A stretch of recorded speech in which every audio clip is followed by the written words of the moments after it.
आज से 3 दिन बाद धनतेरस है। इसी दिन से दीपोत्सव की तैयारी भी शुरू हो जाती है।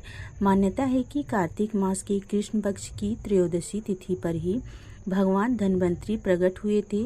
इसी दिन को अब धनतेरस के रूप में मनाया जाता है।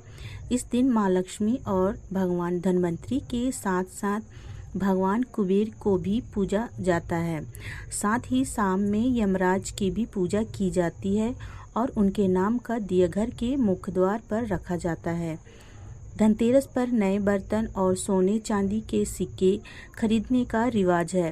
कहते हैं कि इस दिन की गई खरीदारी से लाभ मिलता है और धन धान्य की कमी नहीं होती। इसके अलावा धनतेरस पर झाड़ू खरीदने की पुरानी परंपरा है। अगर आप भी इस धनतेरस झाड़ू खरीदने वाले हैं तो कुछ बातों का ध्यान रखिएगा। आइए जानते हैं झाड़ू को किस समय खरीदना शुभ होता है। धनतेरस के दिन झाड़ू को खरीदना काफ़ी शुभ बताया जाता है। हालांकि इस दिन खरीदे जाने वाली झाड़ू विशेष तौर पर खजूर के पत्तों या फिर घास तिनकों से बनी होनी चाहिए।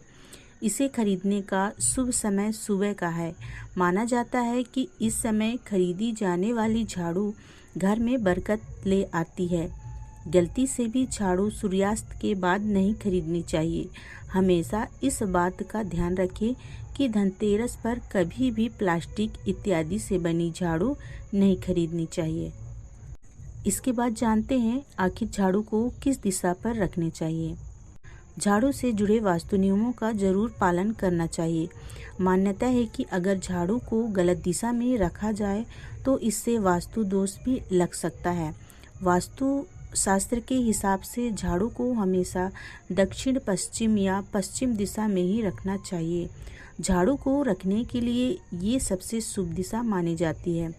कहते हैं कि इस दिशा में झाड़ू रखने से घर में सुख समृद्धि आती है। शास्त्र के हिसाब से कभी भी झाड़ू को पूर्व दिशा में नहीं रखनी चाहिए। अगर गलत दिशा में झाड़ू रखी जाए तो इससे घर में नेगेटिव एनर्जी का वास होने लगता है। साथ ही वास्तु दोष का भी खतरा रहता है। धनतेरस पर खरीदी गई झाड़ू या फिर नॉर्मल झाड़ू को भी कभी भी मेन गेट या फिर पूजा घर के आसपास नहीं रखनी चाहिए। तो दोस्तों, कैसी लगी आज का वीडियो बस यहीं तक। वीडियो पसंद आया हो तो वीडियो को लाइक कीजिएगा और हमारे चैनल को सब्सक्राइब कीजिएगा। तो चलिए मिलते हैं अगली वीडियो में, तब तक के लिए धन्यवाद।